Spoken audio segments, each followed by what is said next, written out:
better than better than it might be, because we're never going to solve the issue completely, right? Not as long as human beings are human beings. If you start selling houses to robots, you might be able to solve the problem, because they're simply more objective and factual. You know, it's 0 or 1. It's binary there. But with human beings, it's interpretation and emotion, and so you have to wade through some of that as well. And interpretation and emotion is a big part of the reason why some of the strategies that we'll go through today don't always work. Because when you know, if Alice won both of hers, my guess is she won both of her offer situations using slightly different strategies, because the people she was talking with, the people she was guiding through the process, were different humans, right? And have different feelings about how all these things go. Some people are far more roll with the punches. Some people are more not. And the idea of having different strategies in place to help each of them forward becomes really important. So let's start right there. Let's start with the idea of setting really clear expectations. Does anybody want to share with us what some of the expectations you're setting currently are?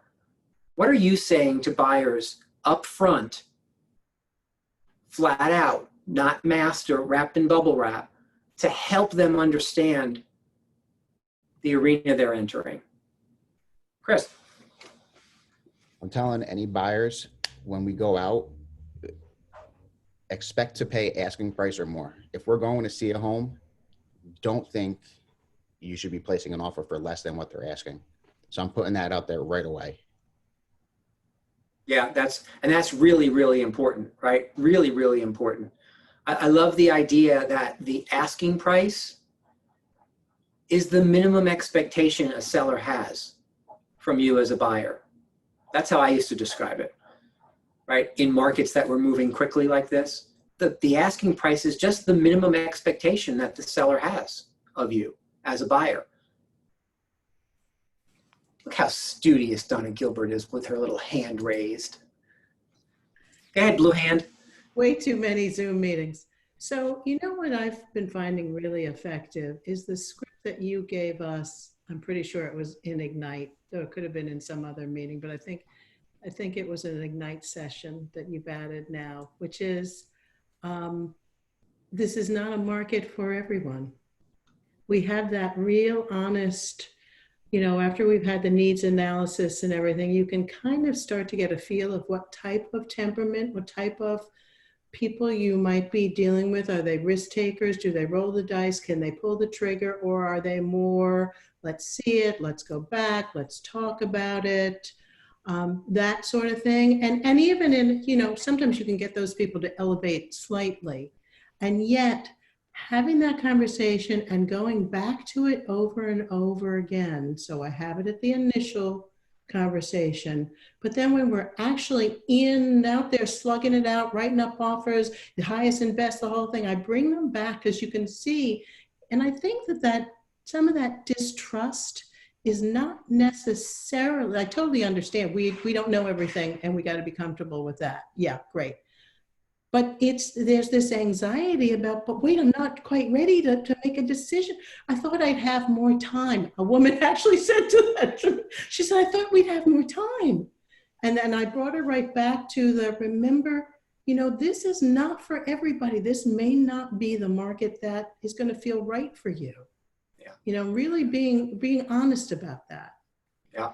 Yeah. And that's, you know, that script that Donna just gave us is crazy important. It's a script that has everything to do with them, right? And nothing to do with you. And it's why it's really, really important, because that, you know, most of you have heard me say a dozen times or more, one of the best ways I have determined in my life and in my business to win trust with someone else is to do or say something they completely don't expect you to do or say. And that kind of a script to say, you know what, now may not be the right time for you. right? That's not what they expect from a real estate agent. They expect you to say, you know, spend, spend, spend, go, go, go. No, it's the best time. How could you not want to buy now, right? And when you take that paradigm shift of, you know what, let's sit back and really take a look at that. This may not be your time, and it's okay. I support that decision. Let's talk that through. Well, now you're really acting as a fiduciary, and you're creating trust out of potential distrust that the market has sown, right? Great point. Kimberly. Yeah, and because I have, the last 8 of the buyers I've signed are all coming from New York, and they're not as trusting as other people are. You know, I had a client last night, she said, you know, so what happens if this? And she says, you know, you probably don't get that question, but I'm from New York and we don't trust a lot of people. And I said, no, I completely get it. Most of my clients right now are from New York. But if you focus on the things we have control over, right? We have no control over how the seller responds, but what we want to do is put our best foot forward. And as you can see from the article in Sunday's New York Times, where there was a article about New Yorkers fleeing the suburbs and 40 offers for one house, that's where we are right now. And it's completely your choice, to Donna's point, if you want to get involved in this market, but that's what we're going up against. So if we're looking at properties that just came on the market, and I'm, you know, through HomeSnap, I'm getting them to as fast as I can. Unless it's been on the market 10 or 14 days, there's really no wiggle room. We need to come in aggressively if you want the house. Yeah. And yes. I think it's putting it back into their lap because it's their decision. It's not Kimberly has to sell them a house, because there's lots of activity out there. And if you want to be the one with the house, then minimally, we're looking at that price. But then I also try to alleviate their concern. They're like, I don't want to overpay. And then I bring up the appraisal. And it's a third-party objective opinion on the value of the house. And the bank will not let you overpay. So there's a little comfort for them with that. But, you know, with escalation clauses and things of that nature, and I explain that up front so that it's not a surprise when I bring it to them. So wow, there's a lot to unpack in what Kimberly just said. She kind of, I think what the three of you just did was kind of set the course for most of the rest of our time together today, right? Because and I'm appreciative of that, because these are the real things, right? I can email you my little bullet pointed strategy list. You don't, right? We don't need to be together to have those conversations. We'll go through them to make sure you have them. However, God, it is so hot in is anybody in the Ridgefield Market Center? Chris, would you do me a favor? Could you walk down the hall? Do you know where the thermostat is up here? Can you just make sure that the air is on, and if it is, just put it down to like 69 or something like that, because I'm going to pass out if we don't get some air in here. Holy Christmas. Well, now I feel bad talking when I asked him to go and do something, and he's going to miss out. See, watch when he comes back, we'll say, wow, that was probably the best thing I've ever heard. You are so mean sometimes. Oh, make no bones about it. I mean all the time. I just sometimes do a really good job of hiding it. When it does it with a smile.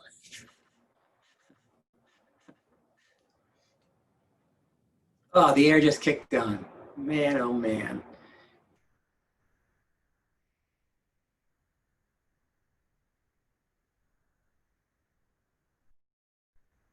My goodness, did he get lost? It's just down the hall. Chris, come back. Come back. There he is. All righty. Thank you, sir. I appreciate it. I'm instantly cooler. So one of the things that I wanted to throw your way is part of this expectation setting conversation, especially with people who are more naturally distrustful, right? You have geographic things. You have geographic origins that might make people, you know, if you're from New York, you might be more distrustful because you're a city dweller, not a country dweller, right? Those of us who move to the country, we get lax. We don't lock our cars anymore. We don't lock our houses. We don't, all those kinds of things. And now you probably know far more about, if you ever are in need, just visit my house, because, right? So the idea of distrust, it could be cultural, it could be geographic, right? There are pockets of people who you may experience are more distrustful. One of the things I think that really helps in setting these expectations is to be able to prove it. So it's not you just saying it to them, right? Kimberly mentioned an article in the New York Times. And so if you don't have that, right, go seek that out, or Kimberly can, if you have it, you can put the link in the chat or send it to me and I'll send it to everybody, right? Have tools to help you substantiate what it is you're saying, right? One of the things you can do is if all of a sudden, if Solange is showing properties in North Stamford and her folks are in that kind of, 750 to 850 range, well, her first meeting, if I were her, I would sit down and run in the MLS the last 30 to 45 days or so of 650 to 750 in North Stamford. And I would show people how many came on, how quickly they went under agreement. If they started to close, look how much over asking each of these properties started to go, right? Show them, give them some proof so that they're not just being asked to take your opinion about it. Because remember, as an industry, we are oftentimes mistrusted. We are oftentimes mistrusted. Distrusted? Is it dis or miss? D or M? It's mistrusted, right? With an M. Well, whatever. We're not trusted. I think I'm just going to say not trusted. As an industry, again, that's not a comment on any one of you, but our industry oftentimes doesn't come with the shiniest reputation. And so when you can help people who have just met you kind of work through that and help them see, based on data and facts, that what you're saying is data driven and you can prove it.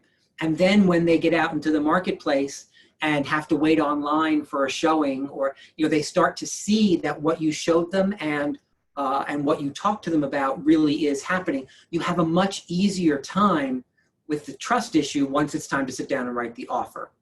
So do what you can to back up what you're saying with some evidence, because I think that helps people a lot. Certainly, if you're dealing with high Ds or high Cs or high S's, right?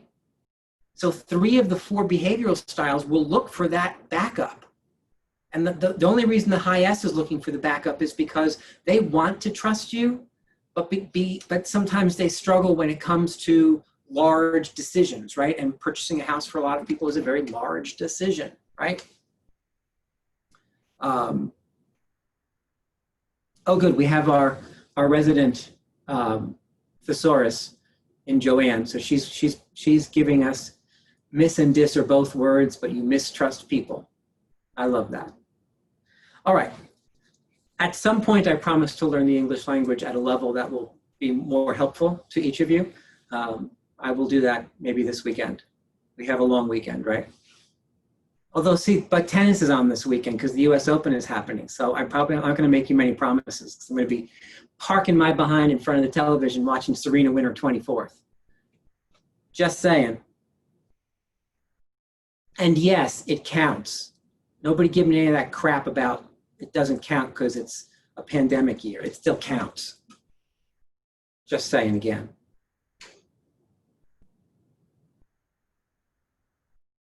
All right, so a couple of other things on what you guys were talking about. I love Kimberly gave us the term overpay, and I love and don't love that term for a bunch of different reasons. And how I think I'd love to just address it with you is when someone says that to you, I think the only answer is a question. Because that is a term that without further explanation, you have no idea what that means, right? I don't want to overpay. Okay, what does that mean? Does that mean you only want to pay $300 for a $400,000 house? Well, then we might have a bigger problem. Or does it mean you only want to pay up 10% over the $400,000 house because 12 and 15% starts to feel like it's right? So do you see there's so much wiggle room in that? You need to quantify and qualify that with people as soon as you hear that word, right? I don't want to overpay. I completely understand. Could you describe for me what that would look like for you? How would you know? How would you know you're overpaying? Right? Because it gets you into a dialogue with those buyers that allows them to explore some of what they might be up against. You can sit in the office when they're sitting, having their consult with you, or on Zoom if you're doing Zoom consults, having those conversations to say, you know what, let's dive into that a little bit more and plumb the depths. You said 4 to 450. How will you know you're quote unquote overpaying for a house, so that we can be on the lookout for that? Because that question alone and their answer to it will tell you so much about whether or not you have a client who's willing to win. Because one of the things that I personally believe should be part of your expectation setting conversation right now is, you know, Mr. and Mrs. Buyer, there are a lot of buyers in the market right now. And there's a huge difference between buyers who are willing to win and everybody else. And I wondered if it would be okay if we had a short conversation around what buyers who are willing to win look like. Because you've come to me today and you said you really want to purchase a home, and I want to be certain you understand what that means today here. So help them then understand. Describe the buyer who gets to win, right? Because that's in that conversation, that's when that whole thing of, well, that sounds fine, Rick, but I'm not sure I want to overpay for a house. That's where that might come up. Let's discuss that. Talk about that, right? That's where you get to qualify the asking price. And if you didn't write that down, you should write that down, because that you should be saying that to every single buyer that you meet right now. The list price, the asking price, is a minimum expectation the seller has set for the buyer they say yes to. It's just a minimum expectation. And so if you want to be one of those buyers who are willing to win, you'll understand that at a deep level and recognize that that's where you start. Right? We'll talk about some scripts for over asking and insurance and whatnot in a little bit. Some other things that are going on nowadays are making offers sight unseen, right? Making offers sight unseen. I know some of you have used that strategy. Here's what I'll tell you. As a buyer who has done that personally in the last 4 to 6 weeks, it's even for a tried and true buyer. I consider myself a pretty tried and true buyer, especially when I'm buying on my investment side. It is a little scary. It gave me a little bit of agita, right? The idea that, yes, this looks great on paper, but we haven't actually been inside of it. Yes, there was a contingency that allowed me, if I actually stepped inside of it, to say, to back away. That contingency was wrapped up in my inspection, because the first time I was going to be in that house was during the inspection. And so there are opportunities out there for people to be winning if they're willing to put some of that fear aside. Because not making an offer based on having not seen it is really, it's just some fear. When you buy multifamilies, you rarely get to see the entire property. Rarely. This is the first time I've ever made an offer on something I hadn't even stepped foot on the property. But most of the things, again, in the multifamily and the investment property world, you get to see the basement and maybe one unit. Sometimes you get to see the basement only, and you get to look through the window of the first floor, and then you make your offer, and then you see the property when you do your inspection. So help, and I tell you that because I think it's helpful to some of your buyers to understand that this isn't totally bizarre. There's a whole segment of our market that works that way all the time.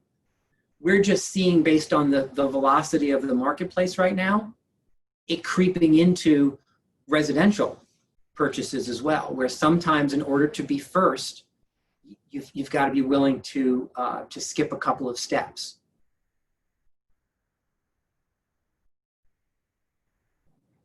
I would encourage you not to make an offer on a property where you haven't already scheduled the inspection.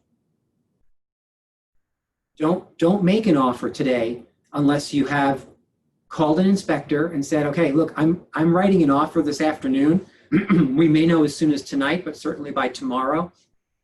I'm wondering if you can, A, see these folks tomorrow afternoon or Tuesday or whatever 2 days from now is, Thursday morning. And if not, do you know someone who can, right? Keep calling inspectors. If inspectors are a week out, you got to keep calling. You got to keep finding someone who can do it sooner.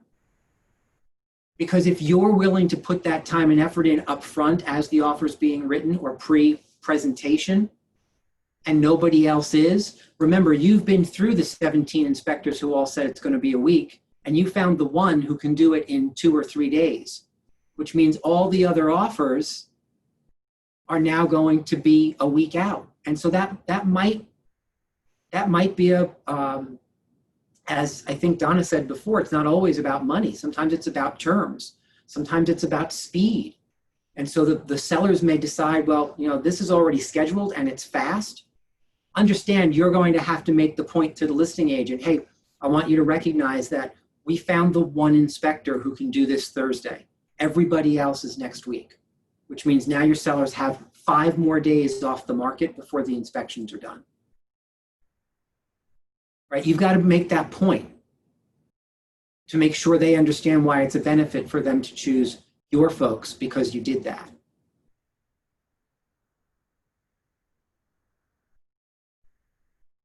The other thing I would say to you is if you have buyers who need financing, so you have non-cash purchasers, which, let's face it, is most purchases, right? It's probably 85 to 90% of purchases are non-cash, they're financed purchases.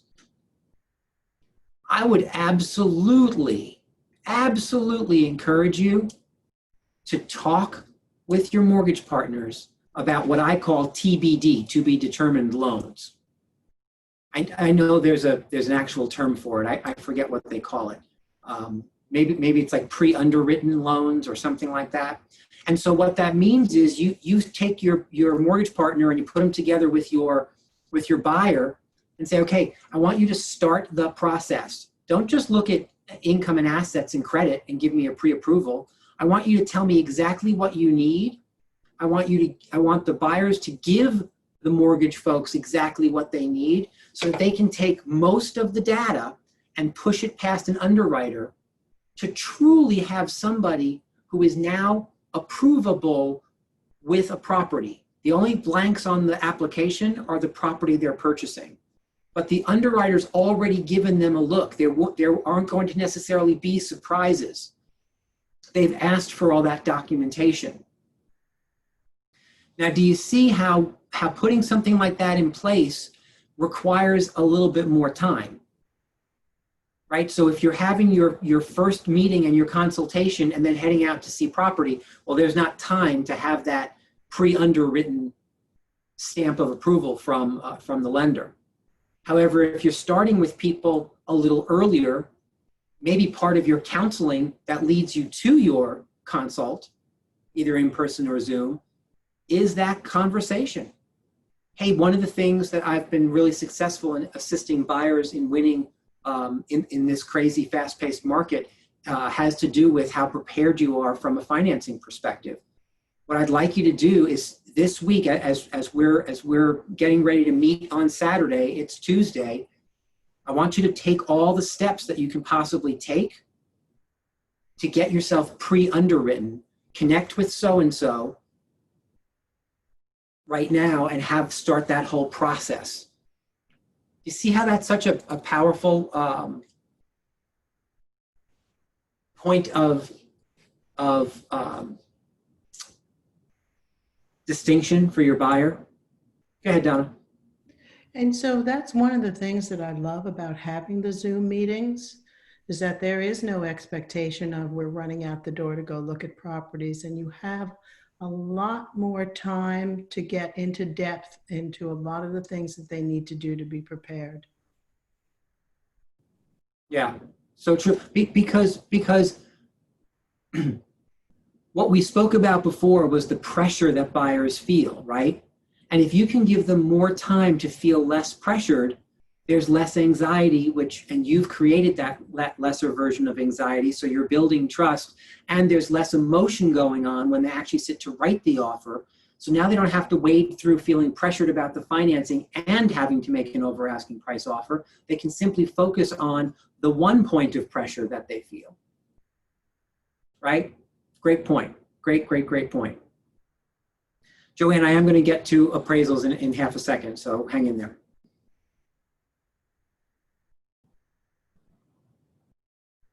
Well, so let's do it right now. The question is, what's the best discussion about if the appraisal comes back lower? So I have a couple of thoughts on that. From an expectation setting perspective, I think it's important that you help the buyers understand that is a possibility, right? In a fast-paced market like we have, you may well end up in a multiple offer situation. As a matter of fact, right now it's more likely than it's not. And that may mean that you settle on a property for above the asking price. And until other properties that have already been through this process in the last few weeks start to close, there could be an appraisal issue justifying the higher number. That doesn't mean it's not worth it, because frankly, Mr. and Mrs. Buyer, you were willing to pay that. So the fact that you alone were willing to pay that makes it worth the money you were willing to pay. So I think one of the things that we don't do often enough is help the buyers recognize that for themselves, they're their own comp. Right? Why are we necessarily looking for the approval of a third party from the bank? I get it's a safety net. And I absolutely agree that there's a conversation to be had around that being a safety net. However, I'm also, as someone who has purchased a home way over asking price, right? The home I currently live in, I purchased way over asking price back in 2003 in the same kind of crazy, silly market, right? 4 or 5 offers. It was my own listing. Many of you know that story, right? It was my own listing. And so because I became the buyer, I stepped out and Debbie stepped in to talk with the sellers. And before, or as I knew that I was going to make an offer, I had a conversation with the sellers that said, look, it's Monday. We're going to go live tonight. We're going to have the open house for brokers tomorrow. My advice to you is to sit quietly through the end of the weekend and collect offers, and we'll take a look on Sunday and see what we have. That's a valid strategy. And they said, oh, okay, that sounds like an interesting strategy. Of course, 12 hours later, I had my full price offer in, and they said, well, thank you very much, Rick. We appreciate the full price offer. However, we're going to wait until Sunday and see what we get, and come back to everyone. Like, woohoo! But I did my job, right? I did my job, because that was the right advice to give those sellers in that moment. And so we did end up fighting for it. Now, here's what's interesting. It didn't appraise easily. We forced the appraisal, right, by going back and arguing with the appraiser. And yet, the conversation up front simply needs to be about what is possible. So if in fact it doesn't appraise, here's the good news, Mr. and Mrs. Seller, Mr. and Mrs. Buyer. That doesn't mean that you still don't have an opportunity to purchase the house. What it does mean is you may need to reorganize the financing a little bit. And so as long as you're willing and able to take a look at reorganizing the financing a little bit, well, what does that mean, Rick? Well, what that means is you may be asked to bring more money to the table than you originally thought. So instead of an 80% loan, you may be asked to only take a 77 or 76% loan, and that additional 3 or 4%, you may need to bring cash to the closing table. Too many buyers don't understand that that's still a possibility. They think if it doesn't appraise, the bank won't give them any money, and so the deal just dies. And I think too many agents don't understand what's happening enough to be able to guide them and say, nope, happy news. All you need to do is find $12,000 and you're all set. Right? And so as they're prepping for making this offer, maybe that's part of the conversation. If this doesn't appraise by 5%, well, that's a lot. If this doesn't appraise by, 3 to 5%, we'll just use that. I'm curious, do you have additional funds that you could use to reorganize the financing a little bit to get this closed? It brings us to one of the strategies of multiple offers today, and that is helping people. I think I used Solange before, who we said was working with buyers in the 650 to 750 range, right in North Stamford. Well, if all Solange is showing them are properties in the higher end of that range, in that 725, 739, 749 range, and they have to bid 5% over, and they max out at like 750, 760, they're not going to win those mid-level sevens houses. Right? So now Solange has to sit down with those buyers and have a strategy session to say, okay, so recognizing that 5% minimally is what we're looking at, kind of the trend in this price point, and maybe it's 2%, maybe it's 10%, I don't know. In this price point, we're seeing properties sell for X% over.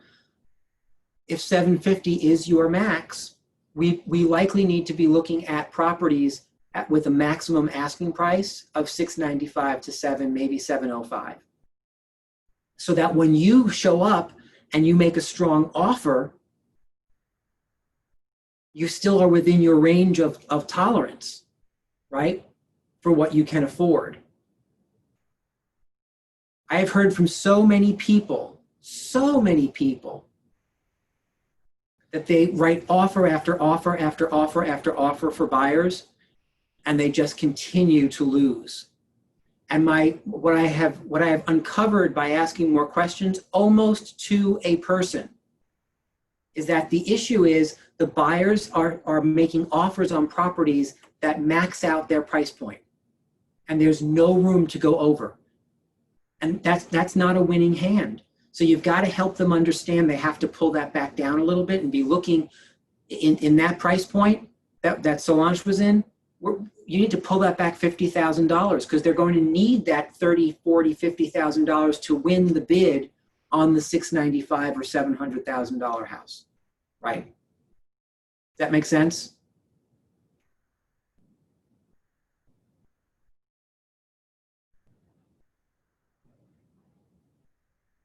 I'm going to hit that in a second, D, because I'm going to switch over to sellers in about 5 or 6 minutes. I know we're buyer heavy today, and it's for a reason, because many of us are struggling more on the buy side. It's a great point. I'm going to get there in half a second. The last thing I want to say about appraisals is this. I find the issue with the potential of it not appraising to be a distraction for far too many agents. And what I mean by that is, solve that problem when it comes up. Set the expectation that it might show up. However, don't try and solve it while you're writing the offer, because it doesn't exist. Don't solve a problem that doesn't yet exist. The only time an appraisal matters with your buyers is if they win the house. If they don't win the house, the appraisal doesn't matter to them, right? So win the house is number one. Figure it out afterwards with the appraisal and the inspections and whatnot afterwards, right? Yeah, so Joanne's putting a bunch of different options in the chat box about appraisal. That's 100% right. It's 100% right.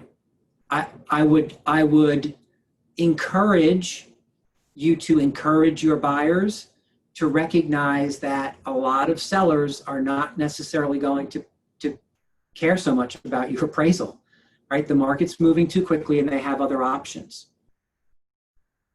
right? That doesn't mean you can't try to have a conversation about splitting it or the seller reducing the property. And in a more normal paced market, those three options are far more agreeable to more people. But when things are moving really fast, oftentimes it just kind of rests on the buyer to reorganize and decide that if they want to still move forward.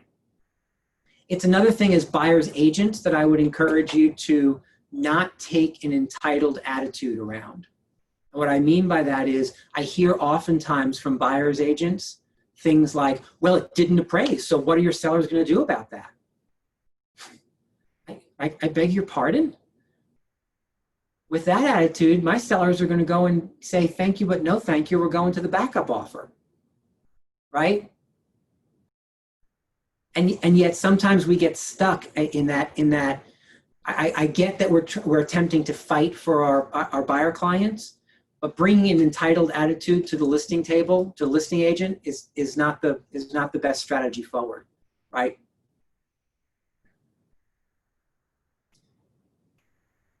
The other thing I'll encourage you to do in some of our last strategies for buyers is encourage your buyers that they may only get one bite at this apple.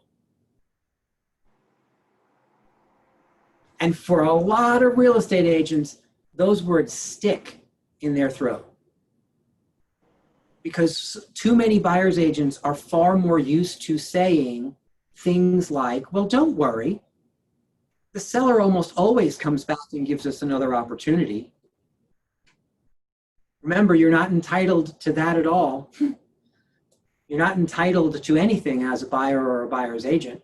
The listing agent and the sellers are going to make some decisions, and you can yell and scream and stomp your feet and pound your chest, but they've already moved on to the other people, right? So recognize that putting your best foot forward really means putting your best foot forward. If you want the house, just make, what are you willing to pay? I would ask the question as you're writing up an offer for somebody. So I'm curious, Kimberly, knowing that this is a $650 ask price and you're writing an offer for $665. If what comes back is a no answer, that they've moved forward with someone else, is there any additional amount of money that you're going to say to me, oh, crap, really? I should have put that one last, I had an extra $5,000 I was willing to spend, or I had an extra $10,000, or I had an extra $2,500, whatever it is. Is there any amount of money over and above this $665 that if I come back to you and say they went in a different direction and did not give you an opportunity to come back to them, that you'll be upset that you didn't put on the table right now? And sometimes the answer is no. But sometimes the answer is, that can happen, huh? Yeah, it's actually likely to happen, which is why I'm encouraging you to leave it all out there. Don't leave any wiggle room. Put your best foot forward. Make sense?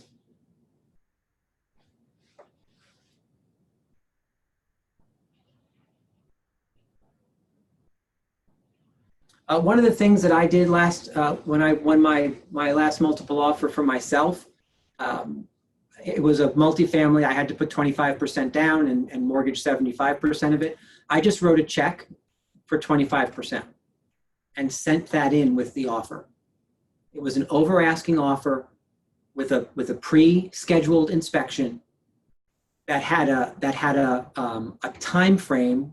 I made the offer at like 8 o'clock at night. It expired. My offer expired at noon the next day. I used that as well. It's the first time in my entire career as an investor that I've ever thrown in an expiration time, right? But what I heard from the listing agent was, you're the only offer right now, but I'm expecting a number more. Okay, So even though I was alone, I went over asking, I pre-scheduled the inspection for within 48 hours so that they had a fast turnaround with any issues that might pop up. I waived just about everything else. You'll have to talk with your buyers around waiving stuff, right? Because they have to have a comfort level with waiving stuff. They get to make the decision.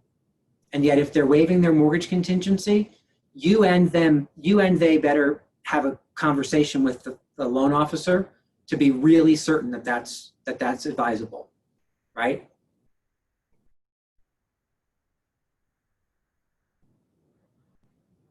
But one of the things that I felt was if the seller knew that I was just writing my check for 25% down and not only having the contract held by my 1%, it was a $219,000 house. My 1% was $2,000. Like, who cares? That doesn't give the sellers enough confidence that I'm not just going to flake out. So you have to look at it from the seller's perspective and advise the buyers from that perspective. One of the things about putting more money down is that the sellers feel like you have more on the table. You have more skin in the game, that you're not just going to flake out and walk away, because then that money could be at risk, right? And be careful about over-protecting people on that. Don't come from the perspective of, oh, I can't let you put down all 20% or all 10% up front. It's too risky. Tell them what the pros and cons are. The pros are you'll be seen as a potentially better offer with more skin in the game, who's not afraid to say, yes, I want this house and I have 25% or 20% or whatever of my own good hard cash in an escrow account now saying I'm good for it. That's why you should choose me. Instead of 1%, right? It can make a difference. It can make a difference, right? You then also have to explain the cons. The cons are if you suddenly get into a pissing match with the seller, more money is now tied up, right? But please remember, there is no version in Connecticut or New York real estate where a seller just automatically gets the down payment funds. There's no such thing as automatically. It's always a fight, for good or for bad, right? Some of you have experienced how hard it is for the seller to get the money. Dee, how long did your clients fight over that money on Katuna Street? Was it a year or more? No, you're thinking of the ranch house one that sat in our account? Is that Oh, yeah, that one. Yeah. That was years. How long? It was years. Yeah, right? So, and eventually I think they split it, right? No, we went to court and we settled before we went inside and got the money back. Got it. So just know that there are, and that scenario with Dee is one of very, very few in my 21 years as a broker that has really gone the 12 rounds, right? So just know how rare it is that some big, huge fight erupts over that kind of thing, and yet it is possible, right? It is possible.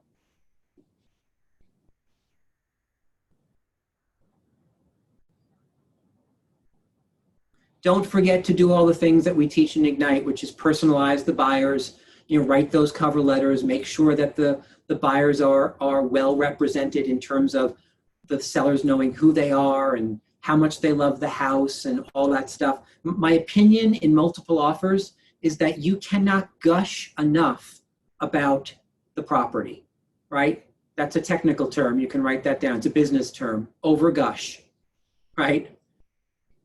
You want like mega gushing. Because when the buyers gush, it makes some sellers feel really good about the product they're offering. Remember, it's already multiple offers.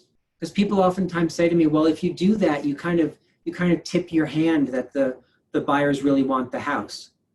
Yeah, no kidding. That's the whole point, right? The idea of that as a negotiating tool, it's multiple offers. That's already out the window. You now have to show the sellers how much you want the house. not how little you're willing to pay and still win. That doesn't win the day, right? So yeah. Is there like a scenario or, conditions that sellers in these situations are most likely to take or that they want the most when they're comparing the offers? Because they might not have the time. You'd say it's usually the buyers. So what is it that they want the most if you could actually categorize? So that's a great question, Alicia. And so it leads us to another step in this process, which you do before you even write the offer. When the buyers decide they want to make an offer, your first phone call is to the listing agent. You're going to ask the following questions. I'm curious, Donna, do you have any other offers? And if Donna says yes, great. How many? How many in hand? And are you expecting others? I'm curious, are any of them from inside of your office, if that's an important ask for you, right? And if Donna says yes, you can then follow up by saying, do you represent any of the buyers? I will tell you something personally. This is me personally. I don't think that matters. Personally, some buyers do want to know if that's going to kind of climb in here, right? But I'm not so sure it matters. You're still fighting with a bunch of other buyers. If the agent's going to concede commission to help those buyers, they're supposed to disclose that as now a variable rate opportunity. They don't often disclose that, right? But that's the only reason you might want to ask that, because your buyers might want to know, and they may have to fight even harder if in fact it's the listing agent's own clients, because there may be some commission concessions going on to help that person win. The other questions you're going to ask, I'm curious, is there a closing date that works best for your sellers? Is there a closing date that works best for your sellers? You don't have to worry about a price because the sellers already told you what they wanted, right? The asking price is simply a minimum expectation that the sellers have set. And the other thing you're going to ask is, I'm curious, Donna, is there any guidance you can give me on creating an offer that your sellers will say yes to? Now, Donna may say, I know they want to close quickly. More than that, you're going to have to figure it out. Or she might say, it's funny you ask. They would really love, if it's at all possible, for like a 30-day closing. And I know there's financing involved, but if it's at all possible, or we can structure something that says that they can do a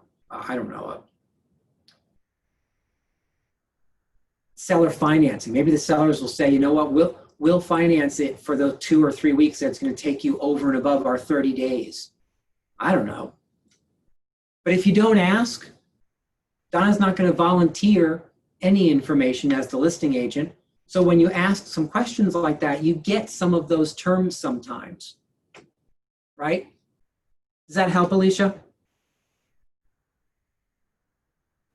Yes. Because the real answer to Alicia's question is, there are as many different answers and or lists of answers as there are sellers, because sellers are all completely different. It has everything to do with the seller themselves, their motivation, what the market is doing, what they're seeing. Sometimes the listing agent, right, can make a difference in that as well. I would absolutely keep your finger on the pulse of when you're getting answers, right? So if I'm submitting an offer to Donna, I'm going to ask that question. So Donna, I know how crazy everything is. I'm curious, when can we expect an offer from the sellers? If Donna says, probably, likely by 7 o'clock tonight, and she's already disclosed there are multiple offers, I might ask, I'm curious, do you know how the sellers are going to work through those multiple offers? I might ask that question before I'm writing the offer. When I ask if there are any other offers on the table, if the property is still available, Donna says there actually are 2 offers on the table. Great, so know that we're going to be a third, And I'm curious, do you have an idea of how the sellers may choose to work with all three of these offers? Donna may not know, or she may know and not be obliged to tell you because the sellers have said, please don't discuss that. Well, here's a good question for you. Does a listing agent have a proactive duty to disclose multiple offers to you as a buyer's agent? Does a listing agent have a proactive duty to disclose multiple offers to you as a buyer's agent? No. Right, a listing agent does not have a proactive duty. It's up to the sellers with how it's to be handled. And it's 100% up to the sellers, right? And some sellers might say, you know, if I hire D and I say to D, you know what, please, yes, we have multiple offers. Please don't share with anyone we have multiple offers. We actually want to negotiate with each of the three people separately. And we don't want them to know there's other offers. I don't know why I'd want to do that as a seller. And yet right, that they may want to do that. So remember, your first order of business is to follow the client's lawful instruction on the listing side. That sometimes gets in the way when a buyer's agent says, I'm curious, do you have any other offers? Now what do I do? The seller told me I couldn't say.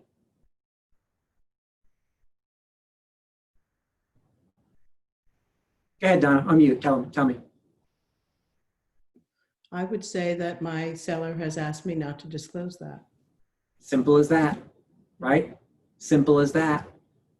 Do remember that when you say that, there will be probably 75% of, or maybe 85% of all buyer's agents who say, you can't do that, you're unethical, I'm going to the board, that's illegal.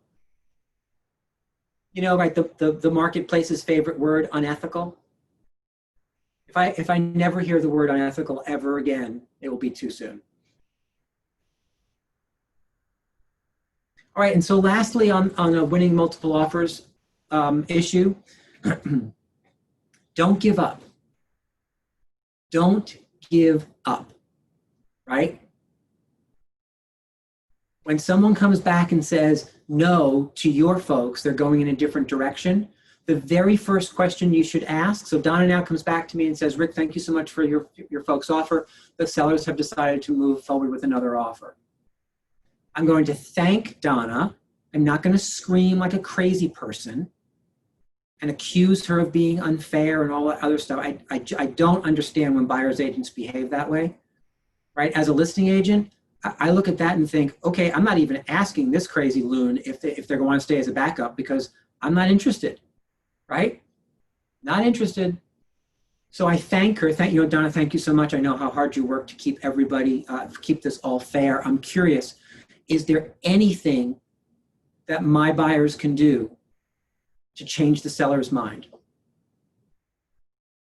If you're not asking that when you get the no, I think you're giving up. I think you have to push another couple of times to see what that answer is. And maybe Donna says, you know, I'm not sure what I can tell you. I can tell you that they went in the other direction because it was cash, and your folks weren't, or because it was because they made more money. Great. Are the sellers willing to tell us how much more money? Because my buyers may be willing to beat that. I'm going to keep having a dialogue with Donna and see how much more information I can get.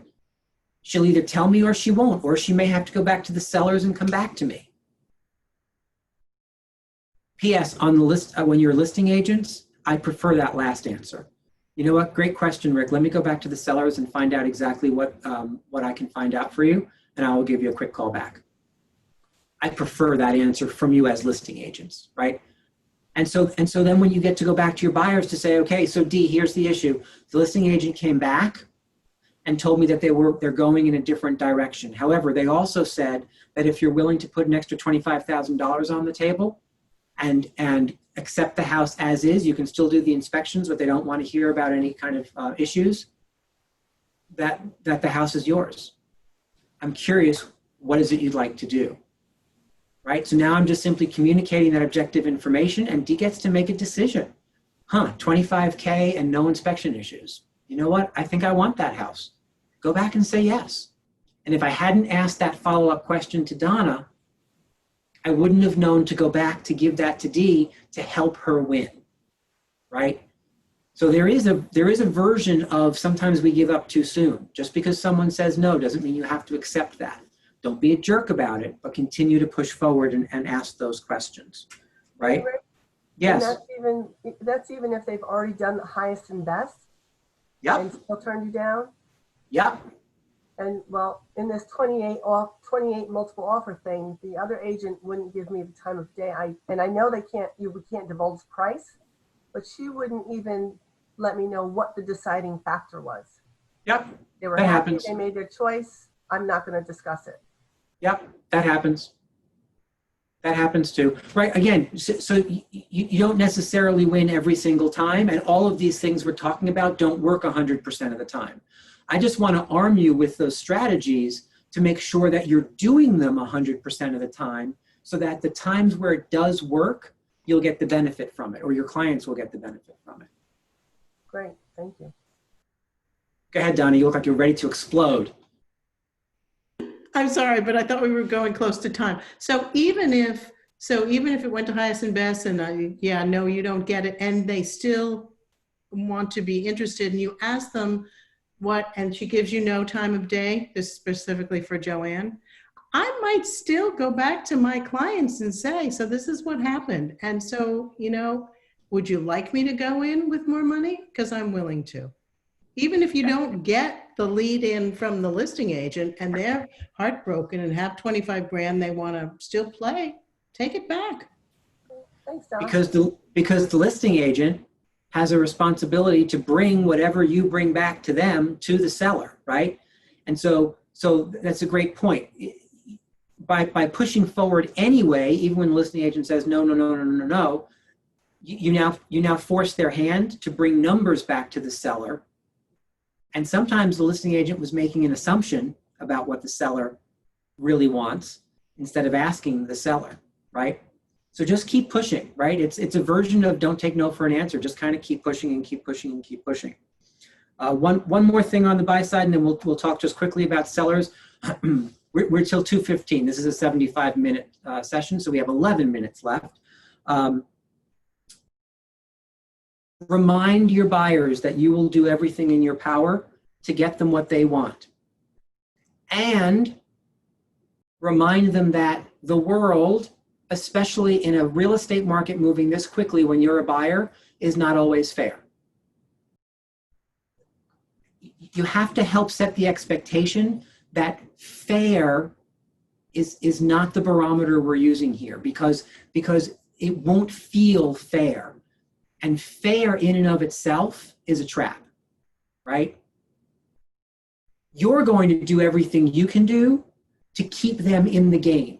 You're going to do everything you can do with the listing agent to keep everything as fair as possible. However, fair in and of itself is really driven by the seller, and the seller has no real responsibility to be fair.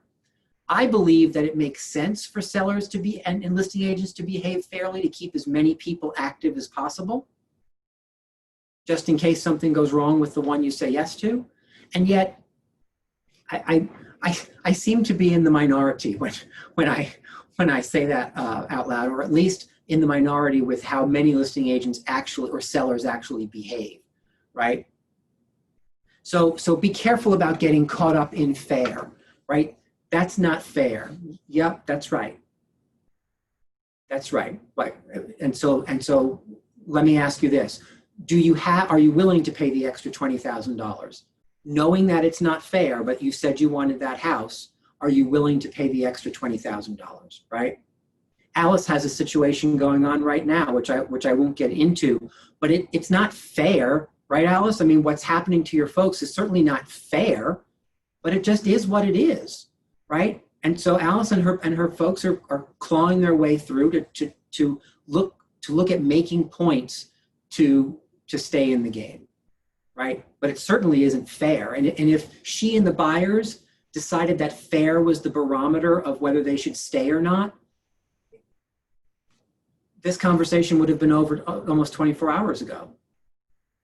Because it wasn't fair what happened. But has anyone lived more than 12 minutes? Like, life is not fair. Don't make that the barometer.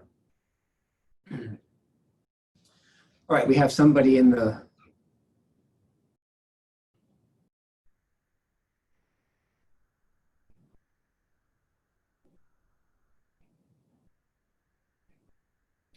Interesting. So Tam is making the point of, on the listing side, be nice.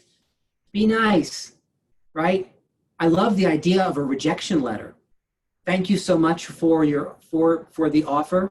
We're going in a different direction. We would love for you to stay engaged, and we'll keep your agent informed in case something goes sideways, and we can consider you as a backup offer. I love that idea. As a matter of fact, I think I'm never going to not teach that ever again. I love that idea so much, right? So listing agents on the call, come up with a short, simple rejection letter from the sellers that eases the blow and helps people stay engaged. It's a great idea. Thank you, Tama. It's awesome. And so Dee put something on the table before when you're on the listing side, right? And it was regarding helping sellers see through. Yeah, Tam, if you could send me a copy, I'll be happy to post that for everybody. Real quick on that rejection letter, would it make sense? Would it make sense for the buyer to say thank you very much for considering my offer? We lost it, however word it, and send it to the seller to keep them as a backup. That's how I see it. Absolutely. Right. Here's the thing. Kindness and civility is always a good idea. Always a good idea. To take extra steps, be kind, be civil, not have it be contentious and nasty and you're horrible human beings, blah, blah, blah, right? I love both of those ideas. Both of them. And so on the seller side, and we'll take out of time before we can spend too much time as listing agents. However, the point that is probably most important to make, Dee made earlier in the chat, and that is, as listing agents, your main job, twofold. Number one, to attempt to help everyone involved feel like everything was done fairly, right? I think that's so crazy important. And sometimes as a listing agent, you are damned if you do and damned if you don't, right? Because someone is going to say, you're mean, you're terrible, you're unethical, you're this, you're that. You should have done this. My people should have gotten another bite at the apple. Well, okay, right? But what you have to know that you've done everything you can do to keep everybody engaged and fair, because the more fair everybody feels like the process went, the more interested in staying a backup the backups will want to be. The better the people who had to overbid by $42,000 to win the house will feel about moving forward, because they know that the circumstances themselves were not necessarily fair, and yet they feel as though the process was fair. They got recognized for a fair process. So I think that is job number one as a listing agent. And job number two is to make sure you have a really ironclad process yourself to wade through multiple offers with your sellers. Maybe that's physically having them come to the conference room, or physically going to their house and laying each of them out and going through one by one what the terms and conditions are, right? Notice I didn't say what the price is. I said terms and conditions. Price is just one of the terms, and there are far more terms than just the price.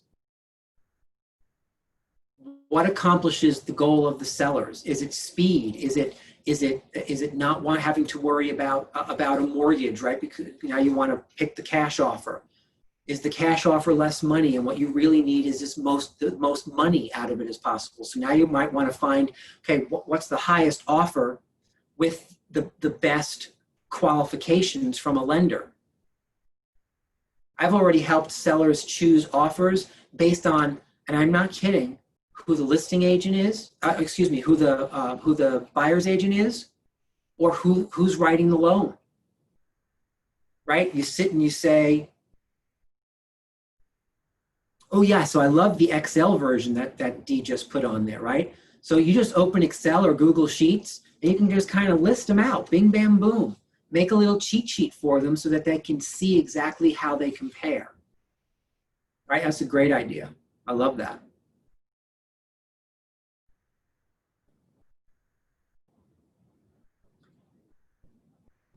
Yeah, there's a comparable offer piece in Command, isn't there? Right, so you can certainly use that as well. Load your offers into Command, and then there's a tool that allows Command to kind of compare and contrast the offers that your sellers can take a look at.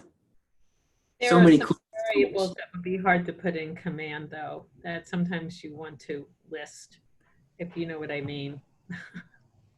Yeah, so use the tool that makes the best sense for the offers that you have in front of you, right? But one of the best things that you can do is help guide the seller to make a really smart decision. That's not always the highest price. It's not always the fastest close. It's not always the cash offer.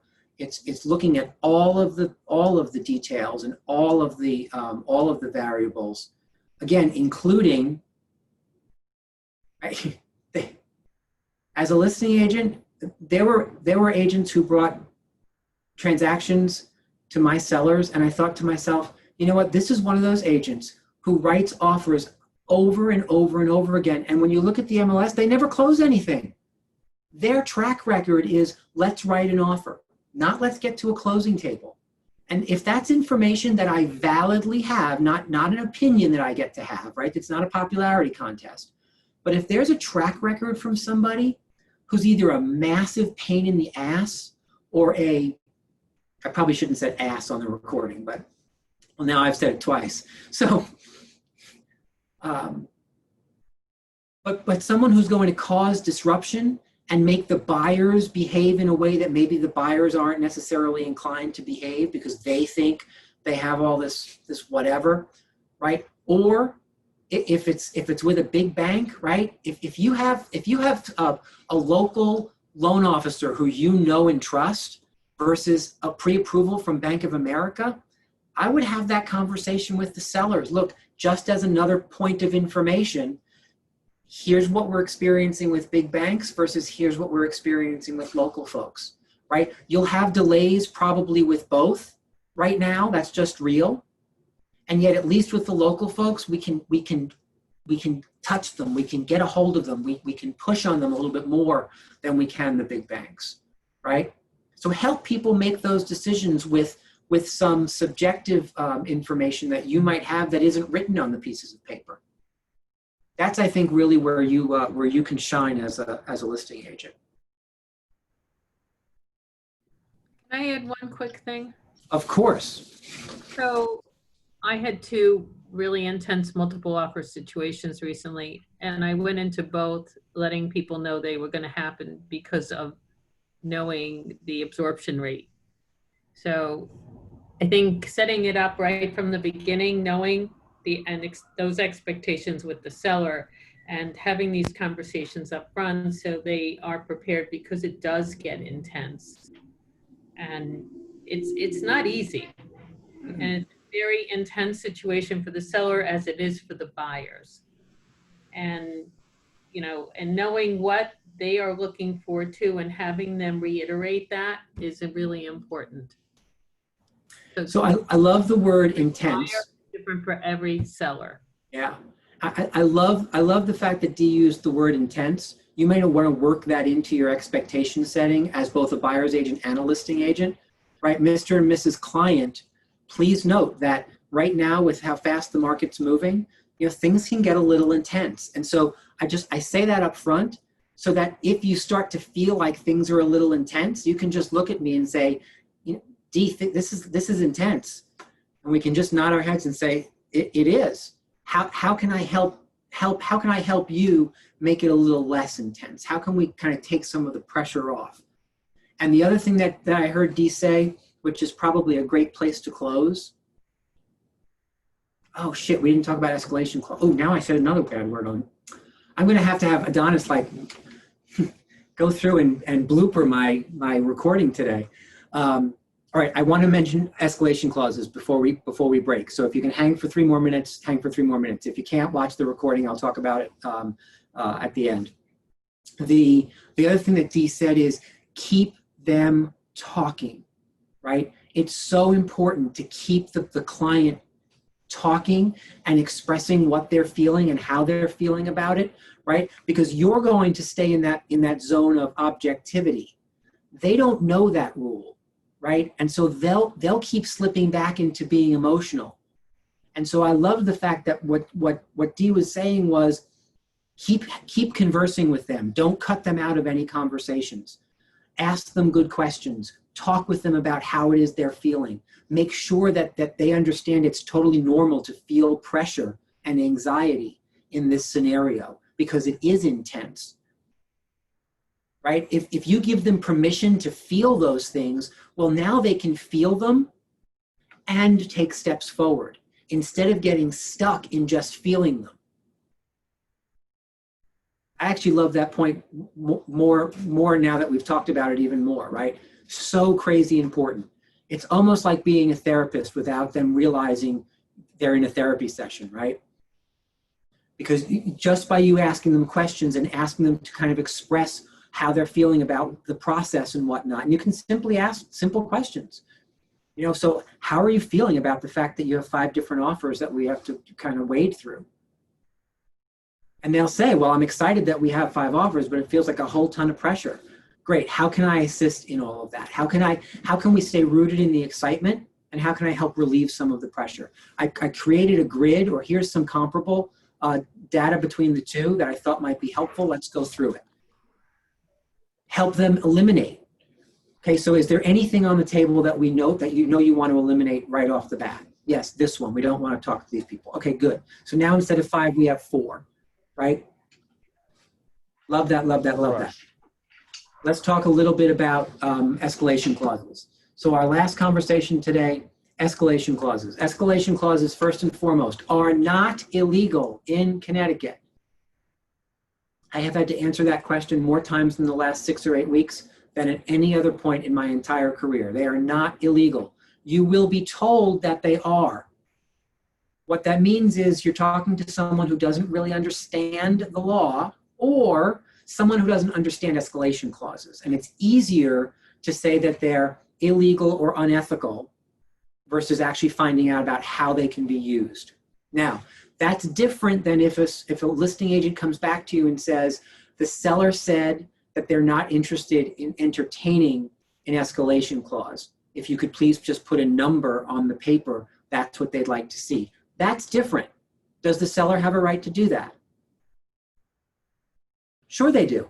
They have a right to say, I don't want to play in that arena.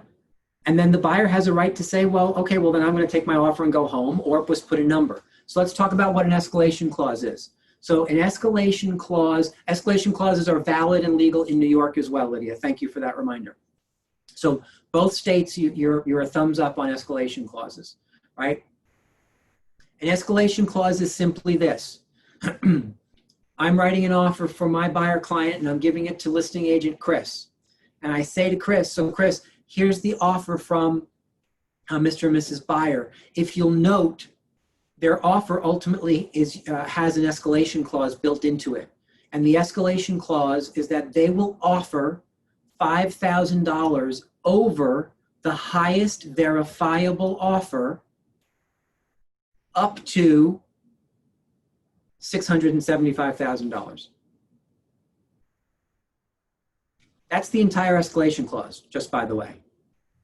And we put that in- $5,000 over the highest verifiable offer up to, if they want to give it a ceiling. I encourage a ceiling, especially in today's market. Encourage some kind of a ceiling so that the buyers have the conversation. The buyer may say, no, I don't want a ceiling. I'll pay whatever. Okay, right? Just be prepared for those numbers to start going up. Right? And so what that says is that my buyers, Chris has 4 different offers. One of them is at 600, one's at 625, one's at 660. The offer, the asking price was 649. Well, my offer automatically becomes 665. because I'm $5,000 over the highest verifiable offer that he has, up to $675,000. You see how that works? And we put this Drive in what's the comments. go ahead, Joanne, say it again. We put this, we know all this in the additional comments on the contract, on the offer. I would write it on a separate piece and have everyone initial it, Gotcha. just because it's a lot to write typically on an offer form. There's not a lot of extra space there. So I would just write it on an extra sheet, and where it says purchase price, do a little star and say see addendum or see escalation clause. And then you have a separate piece of paper that has that little escalation clause on it. Okay, but there is no specific form for it. Just do up a little. That is correct. blurb. Thank you.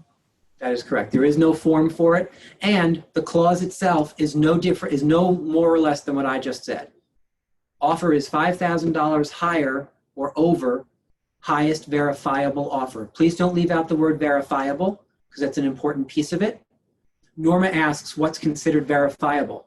Well, so as the listing agent, if Chris's sellers decide to take my buyers up on their offer at $665, he's going to have to show me the offer for $660. Now he can redact the name, the buyer's name on the offer, but I need to see that offer in writing, because I have to verify it, so I can verify it back with the buyers to say, okay, they had an offer for $660, here it is. We don't know who it's from, but here's all the rest of it. Your offer is $5,000 higher than this, so you're at $665. And then we have to rewrite the offer with the actual numbers in it, right? You can't just leave the escalation clause as the contract, because the contract requires an actual number. Make sense? Questions, comments, concerns? Should there be a time frame contracts inspection? So So here's, this is a specific question, because somebody told me that this happened to them. I don't know if I couldn't verify it, but they said that they had an escalation clause. They won the escalation clause, and as they're doing inspections, when that was concluded, there was another offer that was submitted, and it was higher than theirs. So then they were expected for the escalation clause to apply, and they'd have to pay more. That's why I'm asking. Oh, got it. So yeah, I guess I would expect that to apply as well, unless you built something different that said the escalation clause is valid through acceptance, right? And once the offer is accepted, then the escalation clause expires. You know, it's if you have an escalation clause and something higher comes in 3 or 4 days later, whether you have the escalation clause or not, there's still hopefully still an opportunity for you to stay as the buyer by paying more money, right? So that's an interesting thought. I actually had never heard that before. But I would expect that if the escalation clause does not time out, you're $5,000 higher than the highest verifiable offer. If somebody comes in after the fact with a higher offer, well, you're now paying some more money, right? But again, that was going to happen anyway. The offer didn't come in because you had an escalation clause. The offer came in anyway. So No, the automatic fact that you'd have to pay now more automatically. Yeah. Well, and again, there's hardly anything that's automatic. And so what would happen is the sellers would come back to the accepted offer and say, okay, your escalation clause says highest 5,000 over, highest verifiable. We have a new highest verifiable. The buyers at that moment still do have an opportunity, at least in my opinion. Again, not an attorney, so the attorneys would have to take a look at what was signed and verify what I'm about to say. But the way I look at that is now the sellers have come back with a version of a counteroffer, and the buyers now can say, you know what, we choose to step out at this point. So it's not quite as automatic as the sellers may hope. Make sense? What fun conversations we get to have. Anybody else have any questions? Because we are over time. I appreciate the extra time. These are excellent questions and conversations. So I hope this has been helpful, even though we ran a little bit long. Go ahead, Joanne, bring us out. No, just great conversations. Thank you. Very helpful. Love it. Excellent, excellent, excellent. Guys, have an awesome afternoon. I will look forward to seeing you all bright and early at 9 o'clock. I'm certain we'll have more fun tomorrow at 9, as we always do. So we'll see you then.